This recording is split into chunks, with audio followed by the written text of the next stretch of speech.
디자이너로서 어떤 액션들을 해야지 3000점을 가능하게 할까? 첫 번째로는 매장에 있는 시간을 늘렸어요. 그래서 이제 아침에 오픈을 해서 마감을 하고 그 이후에도 뭐 인턴들의 연습을 봐주면서 거의 제일 늦게 갔었는데 그 근육을 1년 정도 키우다 보니까 그냥 항상 대치점에 왔을 때 있는 선생님이 되었었던 것 같아요. 그래서 고객님의 이탈도 없었고 어떻게 보면은 뭐 다른 곳에 가고 싶었더라도 제가 있으니까 오셨을 수도 있지만 그런 부분들이 저의 매출을 이제 목표 설정을 했을 때 달성할 수 있게 도와줬던 원동력이었던 것 같고, 두 번째는 뭔가를 한번 시작하면 그거를 놓지 않으려고 했던 것 같아요. 예를 들어서 고객님이 저에게 예약을 주고 매장을 입점하셨을 때 내가 꼭 맞이하기를 할 거야, 아니면 꼭 3스텝을 할 거야, 네이버 리뷰에 대한 댓글을 꼭 달 거야 라는 목표를 세우면 그거를 정말 지금까지도 놓치지 않고 하려고 노력을 하다 보니까 그런 것들이 쌓이면서 고객들이 좀 신뢰감도 쌓이고 매출이 같이 올라갔던 것 같아요. 처음에 무리해서 매출을 했던 것도 아니고 고객 수가 올라가다 보니까 매출이 약간 같이 올라갔던 케이스였던 것 같아요. 그러면 언제 이렇게 3000점도 하시고 그렇게 하시게 되신 거예요? 첫 3000을 했었던 달이 저에게는 되게 인상이 깊은데, 저희가 이제 원장님이 한번 바뀌셨잖아요. 제가 느낄 때 저는 리더의 교체로 제일 많이 성장한 디자이너의 대표적이라고 해야 되나? 저는 그렇게 생각을 해요. 왜냐면 원장님이 바뀌기 이전에 제 성과는 고객 수는 똑같았어요. 근데 매출은 2000을 유지하지도 않았고 거의 1500에서 2000을 왔다 갔다 하는? 근데 원장님이 바뀌시면서 너무나 도와주려고 하시는 마음과 그걸 솔선수범해서 먼저 열심히 하시는 모습에 내가 원장님한테 뭔가 도움이 되고 보탬이 되면 어떨까라는 생각으로 더 열심히 했었던 것 같아요. 그래서 같이 원장님과 첫 3000을 했고, 그 이후에도 항상 매번 조찬을 갈 때는 원장님이 나도 같이 가서 사진 찍어줄게 하시면서 같이 하셨어요. 제가 하는 달은. 근데 그게 누군가 같이 성장을 한다고 생각하는 저의 신념이 원장님으로부터 왔던 것 같아요. 그러니까 정확한 페이스메이커를 잘 해주신 것 같아요. 그쵸. 처음 3000을 하고 그 이후에 계속 3000 이상을 하면서 원장님이 큰 원동력이셨던 것 같아요. 그러면 고객 수는 똑같은데 매출이 달라졌잖아요. 거의 뭐 2배 이상으로 봐도 무방할 것 같은데 어떤 게 달라졌어요? 제가 생각할 때 제 자신이 달라졌어요. 고객을 생각하는 마음, 고객이 오시면 당연한 게 아니고 감사하다는 그 마음은 있지만 그거를 말로써 표현하고 내가 어떤 걸로 이 감사함을 고객님한테 보답할지에 대한 구체적인 액션들에 대한 것들을 원장님한테도 배웠고, 그리고 잘 되고 싶은데 고객도 이렇게 많은데 나에게 문제가 뭐가 있지라는 생각을 그 시점에 되게 많이 한 것 같아요. 그러면서 거기서 나온 해결책들이나 방법들, 그리고 내가 놓치고 있던 것들에 대해서 한번 이렇게 적었던 적이 있어요. 근데 정말 많았어요. 내가 놓치고 있던 게. 근데 그거를 한 번에 해결할 수는 없고 그냥 서서히 지워나가면서 지금은 거의 내가 문제가 됐던 것들에 대한 건 개선이 어느 정도는 다 된 것 같아요.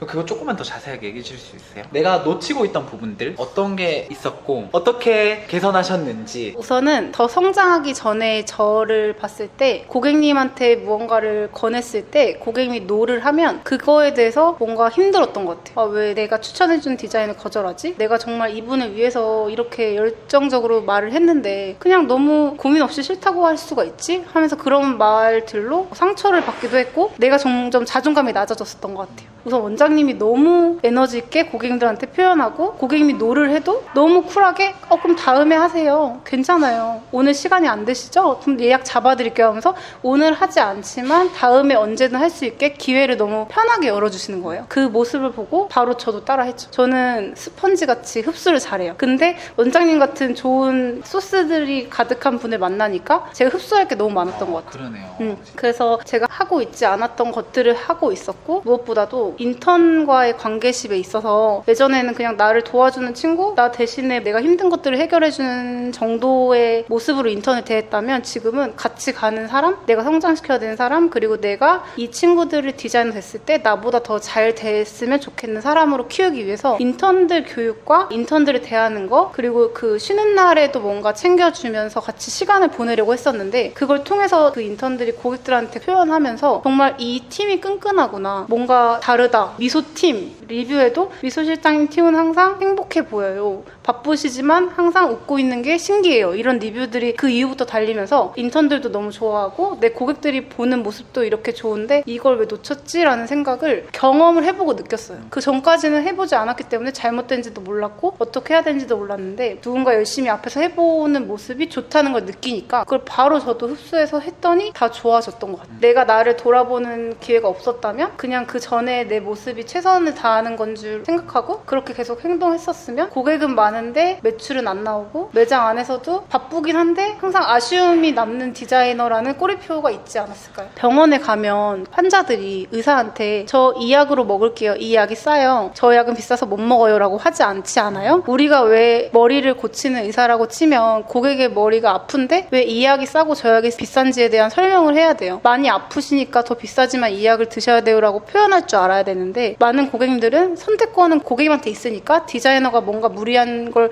권했다고 생각하는 순간 바로 이렇게 밀어내시잖아요. 근데 그게 아니라는 거죠. 고객님, 저는 제가 의사 선생님보다 더 나았다고 생각을 해요. 머리를 고치는데 이렇게 적은 시간, 적은 비용으로 예뻐지시잖아요. 멋있어지시잖아요. 그 말이 시작되는 순간 제 모든 세일즈는 확률이 거의 50% 이상 상승했어요. 그러네요, 진짜. 내가 고객님의 두상과 모질을 제일 잘 아는 디자이너로서 추천해드리는 건 당연한 거고 저를 믿고 제가 말씀드리는 것들에 대해서 해보시는 게 어떠실까요? 이렇게 정말 이전에는 끌려다니는 상담 세일즈였는데 이제는 내가 먼저 제안하고 고객님을 리드하는 상담으로 많이 변화했던 것 같아요.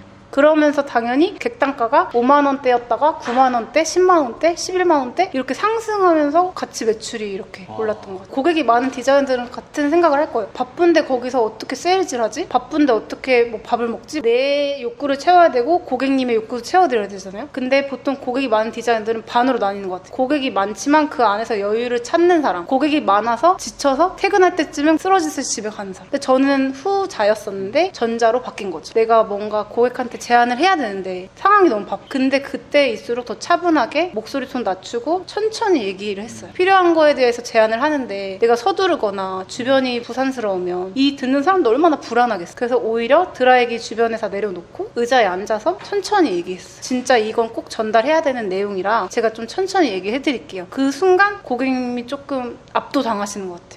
꾸준히 성장하고 유지할 수 있었던 비결이 있다면? 고객님이 저를 처음 만났을 때 소개로 오던 네이버를 통해서 오시던 특별한 첫 인상을 주고 싶었어요. 그래서 꾸준히 지금까지도 하고 있는 건 제 명함이 가치가 있어야 이 명함이 버려지지 않고 고객들이 한 번 더 보지 않을까라는 생각에 어떤 걸 사람들한테 명함과 같이 주면은 기억에 남을까라는 생각을 하다가 제가 택시를 탔는데 택시기사님이 저에게 내리면서 네잎클로버를 주시는 거예요. 근데 그거는 정말 뭐 말려 있는 것도 아니고 그냥 생 네잎클로버였어요. 그냥 오리지널.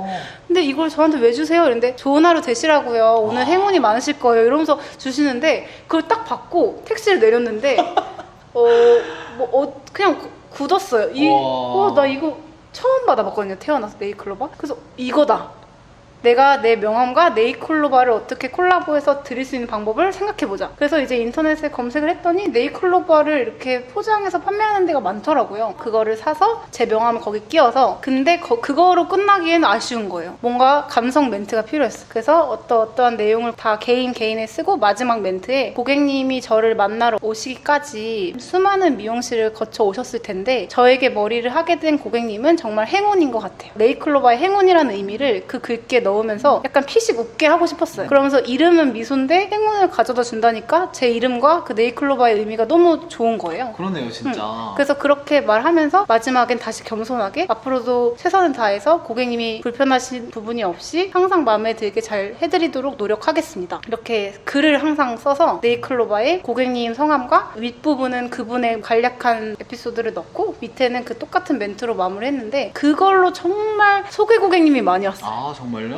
맞아. 그걸 어떻게 주신다고요? 그거를 네잎클로버가 투명한 건데 안쪽에 제 명함을 이렇게 덧대요. 그럼 명함의 이름과 휴무 안내와 그 겉에 네잎클로버가 보이거든요. 근데 그거를 꼽을 수 있는 거기 꽂아서 펼쳤을 때 그 보이는 부분에 글을 쓰는 거예요. 그리고 그건 항상 닫아서 드리면서 고객님 제가 고객님한테 편지 썼는데 집에 가서 보세요. 이렇게. 근데 그렇게 뭔가 수줍게 드리니까 계단에서 저 안 보이니까 바로 열어서 보시더라고요. 근데 그 모습이 너무 고객님들이 너무 행복해 하시는 것 같아서 지금까지도 계속 하고 있어요. 그러네요. 아, 지금 아직까지도? 네, 네, 지금도 하고 있어요. 글은 언제 쓰세요? 솔직히 고객님 300명 넘어가면 막 바쁘다고 하는데 밥도 다 먹고 쉬는 시간 다 있거든요. 그럼 그때 저는 네이클로바에 글 쓰고 제가 고객님한테 선물 드리는 게 좀 많아요. 왁스 샘플도 드리고 트리트먼트도 드리고 샴푸도 드리는데 그런 공병들이 제 장에 완전 많아요. 그럼 한 번씩 시간 될 때 공병 다 꺼내서 30분씩 그냥 공장 작업을 해요. 그러면서 이거 드릴 고객님들 오면 좋겠다라는 생각으로 하다 보면 갑자기 예약이 잡히고 고객이 찾아와요. 그래서 저는 그 시간이 될 때 그 선물들을 준비하면서 고객을 기다리는 것 같아요. 그때 글도 쓰고 선물도 준비하고 그렇게 하는 것 같아요.